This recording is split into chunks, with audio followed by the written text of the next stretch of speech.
नमस्कार दोस्तों, स्वागत है आप सभी का द स्टोरीज चैनल में। दोस्तों, आज मैं आप सभी के लिए ऐसी कहानी लेकर आई हूँ, एक पिता की दिल छू लेने वाली कहानी, जिसे सुनने के बाद आपको बहुत कुछ सीखने को मिलेगा। ये कहानी है पिता के जज्बातों की। तो इस कहानी को पूरा ज़रूर सुनिएगा और कहानी कैसी लगी हमें कमेंट करके ज़रूर बताइएगा। और अगर कहानी अच्छी लगे तो वीडियो को लाइक और चैनल को सब्सक्राइब ज़रूर करिए। साथ में बेल आइकन को भी प्रेस कर दीजिए ताकि वीडियो की आने वाली हर नोटिफिकेशन सबसे पहले आपको मिले। कहानी स्टार्ट करते हैं। जब मैं घर से गुस्से में बड़बड़ाते हुए निकल आया था और बस स्टैंड की तरफ आगे बढ़ने लगा, मैं मन ही मन बड़बड़ाता रहा था। पता नहीं कितने पैसे छुपा के रखे हैं, लेकिन मेरे लिए एक बाइक नहीं ले सकते। अब मैं यहाँ से चला जाऊँगा और तब तक वापस नहीं आऊँगा जब तक मैं खुद के पैसों से बाइक नहीं खरीद लेता। इतना सोच ही रहा था, तभी मेरे पैरों में कुछ चुभने का एहसास हुआ। नीचे देखा तो समझ आया कि जल्दबाजी में मैं पापा के जूते पहन आया हूँ। उन जूतों में कील उभरी हुई थी जो मेरे पैरों में बार बार घाव किए जा रही थी। लेकिन उस समय गुस्सा अधिक था तो मैं बड़बड़ाते हुए आगे बढ़ गया। अचानक मुझे याद आया कि मैं पापा का पर्स भी साथ ले आया हूँ। मेरे खुरापाती दिमाग में एक ख्याल आया, क्यों ना आज पापा का पर्स चेक किया जाए, जिसे आज तक उन्होंने किसी को हाथ तक नहीं लगाने दिया। पता नहीं कौन सा खजाना छुपा है इस पर्स में जो किसी को हाथ नहीं लगाने देते थे। जब मैंने पापा को वह पुराना पर्स खोलकर देखा तो उसमें पैसे तो नहीं मिले, लेकिन पैसों की जगह पर एक डायरी रखी थी। तब मैंने सोचा, ओह, तो यहाँ खजाना छुपा रखा है।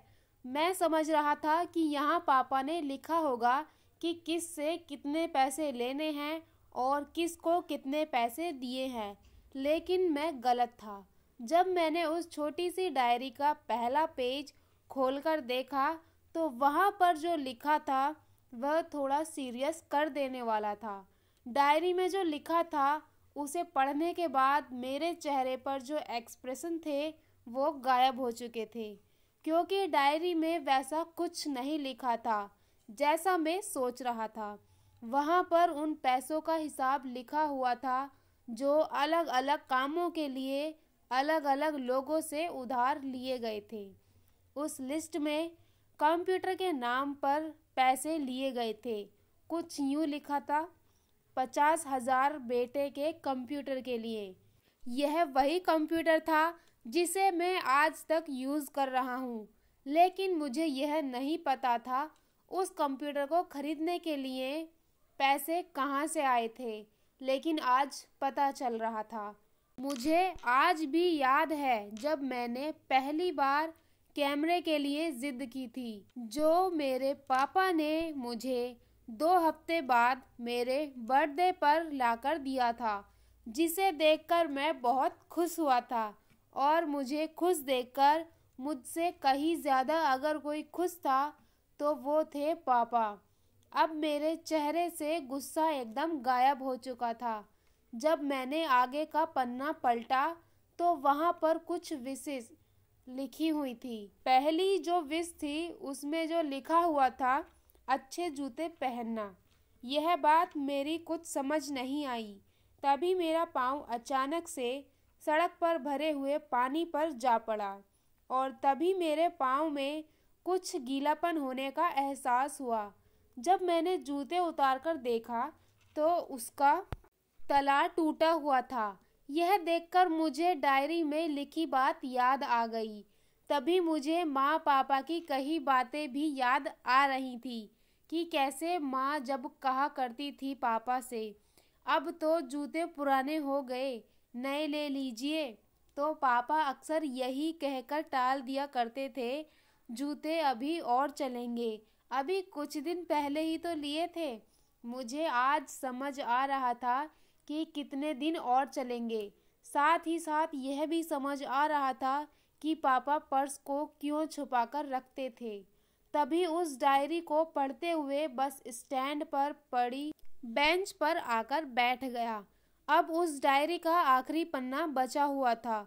उस पन्ने को जब मैंने पलटकर देखा तो वहाँ कल की डेट लिखी हुई थी। तारीख के नीचे लिखा हुआ था 50,000 रुपये बाइक के लिए। बस इतना पढ़ा और दिमाग सन्न रह गया। अब मेरे मन में कोई शिकवा गिला नहीं बचा था। बस मेरी आंखों से आंसू ही आंसू बहे जा रहे थे। मुझे आज तक नहीं पता तब मैं क्यों रोए जा रहा था। अब मैं जल्दी से घर की तरफ भागा, लेकिन जूते की वह कील पाँव में जब तक घाव बनाने में कामयाब हो चुकी थी। मैंने जूतों को रास्ते में ही निकाल कर फेंक दिया और भागते लड़खड़ाते हुए घर जा पहुंचा। लेकिन पापा घर पर नहीं थे। मैं समझ गया वह कहाँ थे। मैं सीधा पास वाली बाइक एजेंसी की तरफ भागा। पता नहीं आज कहाँ से इतनी ताकत आ गई कि मैं भागते हुए थक नहीं रहा था, और वह भी बिना जूते के, नंगे पैर। जैसे तैसे मैं बाइक एजेंसी पर पहुंचा। पापा वहीं थे।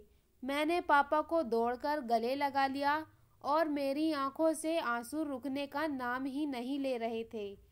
पापा समझ नहीं पा रहे थे आखिर हो क्या रहा है, मैं क्यों रो रहा हूँ।